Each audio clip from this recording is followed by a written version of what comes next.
हरे कृष्ण कृष्ण कृष्ण हरे हरे, हरे राम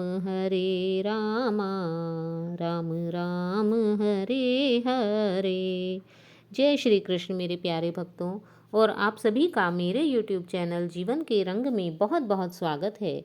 जैसे कि हम कार्तिक मास के महात्म्य का अध्ययन कर रहे हैं, तो आज हम कार्तिक मास महात्म्य के अध्याय 10 व 11 का अध्ययन करेंगे। तो आइए आरंभ करते हैं आज कार्तिक मास महात्म्य का अध्याय 10। एक बार राजा पृथु बोले, हे ऋषि श्रेष्ठ नारद जी, आपको प्रणाम है। कृपया अब यह बताने की कृपा कीजिए कि जब भगवान शंकर ने अपने मस्तक के तेज को क्षीर सागर में डाला तो उस समय क्या हुआ।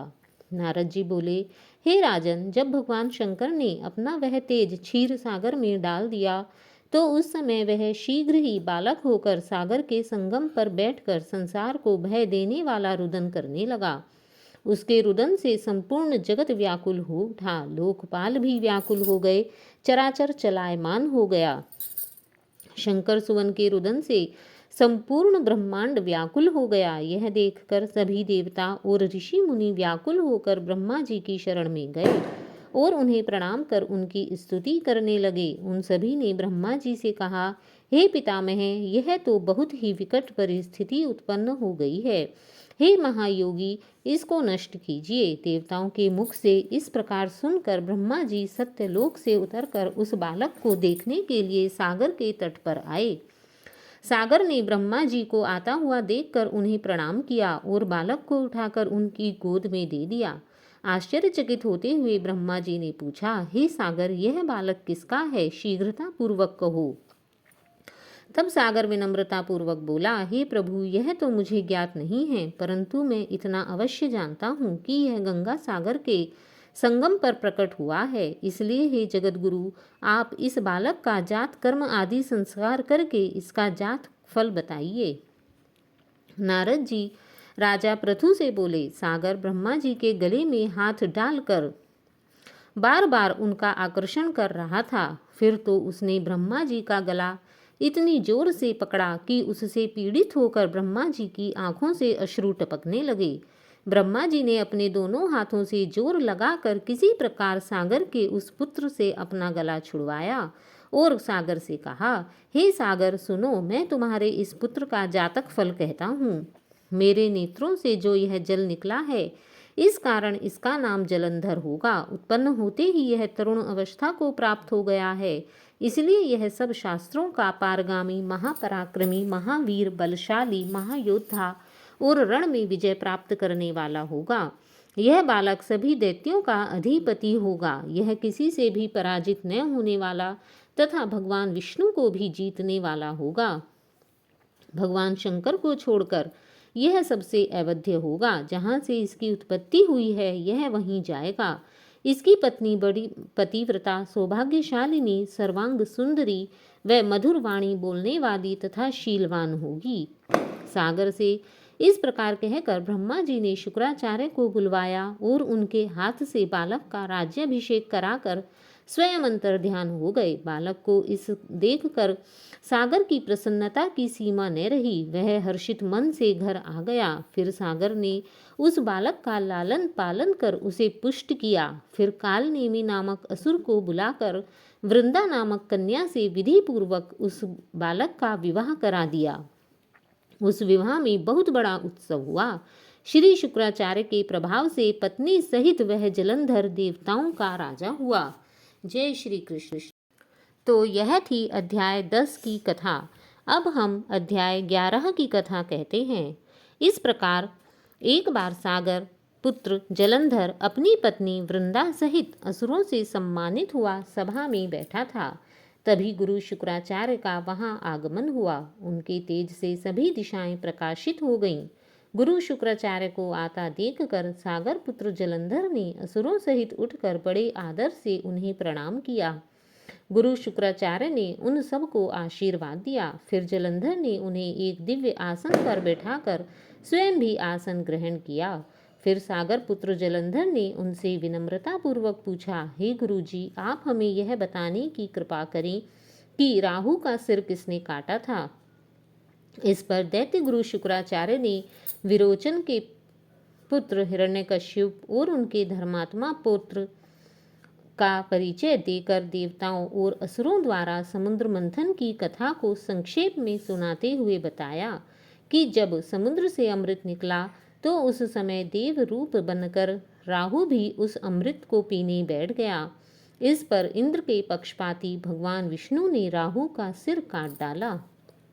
अपने गुरु के मुख से इस प्रकार के वचन सुनकर जलंधर के क्रोध की सीमा न रही। उसके नेत्र लाल हो गए। फिर उसने अपने धस्मर नामक दूत को बुलाया और उसे शुक्राचार्य द्वारा सुनाया गया सभी वृत्तांत सुनाया। तत्पश्चात उसने धस्मर को आज्ञा दी कि तुम शीघ्र ही इंद्रपुरी में जाकर इंद्र को बांधकर मेरी शरण में ले आओ। धस्मर जलंधर का बहुत आज्ञाकारी एवं निपुण दूत था। वह जल्द ही इंद्र की सुधर्मा नामक सभा में जा पहुंचा और जलंधर के शब्दों से इंद्र से बोला, हे देवता धाम, तुमने समुद्र का मंथन क्यों किया और मेरे पिता के समस्त रत्नों को क्यों ले लिया? ऐसा करके तुमने अच्छा नहीं किया। अब यदि तू अपना भला चाहता है तो उन सभी रत्नों एवं देवताओं सहित मेरी शरण में आ जा, अन्यथा मैं तेरे राज्य को ध्वस्त कर दूंगा। इसमें कुछ भी मिथ्या नहीं है। इंद्र बहुत विस्मित हुआ और कहने लगा, पहले मेरे भय से सागर ने सब पर्वतों को अपनी कुक्षी में क्यों स्थान दिया और उसने मेरे शत्रु दैत्यों की क्यों रक्षा की? इसी कारण मैंने उनके सब रत्न हरण लिए। मेरा द्रोही सुखी नहीं रह सकता, इसमें कोई संदेह नहीं है।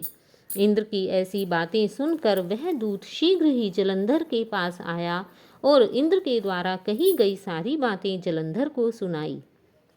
उसे सुनते ही वह दैत्य क्रोध के मारे अपने ओष्ठ फड़फड़ाने लगा और देवताओं पर विजय प्राप्त करने के लिए उसने कार्य करना आरंभ कर दिया। फिर तो सभी दिशाओं पातालों से करोड़ों करोड़ों दैत्य उसके पास आने लगे।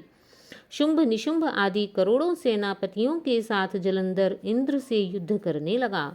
शीघ्र ही इंद्र के नंदन वन में उसने अपनी सेना उतार दी। वीरों की शंख ध्वनि और गर्जना से इंद्रपुरी गूंज उठी। अमरावती छोड़कर देवता उससे युद्ध करने चले।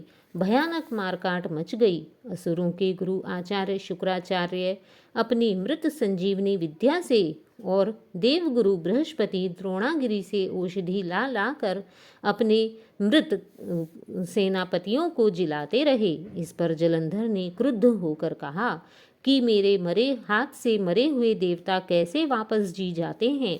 जिलाने वाली विद्या तो आपके पास है। तब गुरु शुक्राचार्य ने देवगुरु द्वारा द्रोणाचार्य से औषधि लाकर देवताओं को जिलाने की बात कह दी। यह सुनकर जलंधर और भी अधिक क्रुपित हो गया। और फिर शुक्राचार्य ने कहा, यदि शक्ति हो तो द्रोणागिरी को उखाड़कर समुद्र में फेंक दो, तब मेरे कथन की सत्यता प्रमाणित हो जाएगी। इस पर जलंधर कुपित होकर जल्द ही द्रोणागिरी पर्वत के पास पहुंचा और अपनी भुजाओं की शक्ति से द्रोणागिरी पर्वत को उखाड़कर समुद्र में फेंक दिया। यह तो भगवान शंकर का तेज था, इसमें जलंधर की कोई विचित्रता नहीं थी। तत्पश्चात वह सागर पुत्र युद्ध भूमि में आकर बड़े तीव्र गति से देवताओं का संहार करने लगा। जब द्रोणाचार्य जी औषधि लेने गए तो द्रोणाचल पर्वत को वहां न पाकर उन्हें बहुत दुख हुआ। वह भयभीत हो देवताओं के पास आए और कहा कि युद्ध बंद कर दो, जलंधर को अब हम नहीं जीत सकते। यदि हमने अब जलंधर के साथ युद्ध किया तो सभी मारे जाएंगे। पहले इंद्र ने शिवजी का अपमान किया था। यह सुन सभी देवता युद्ध में जय की आशा त्याग कर इधर उधर भाग गए। सिंधु सुत निर्भय होकर अमरावती में घुस गया। इंद्र आदि सब देवताओं ने इधर उधर भागकर गुफा में शरण ली। इस प्रकार संपूर्ण इंद्र नगरी पर जलंधर ने अपना अधिकार कर लिया। बोलो श्री कृष्ण भगवान की जय। तो यह है अध्याय 11 की कथा। अब आगे अध्यायों में जलंधर की अन्य कथाएं हम और सुनेंगे। इसी के साथ जय श्री कृष्ण, राधे राधे। प्रभु आप सबकी मनोकामनाएं पूर्ण करे।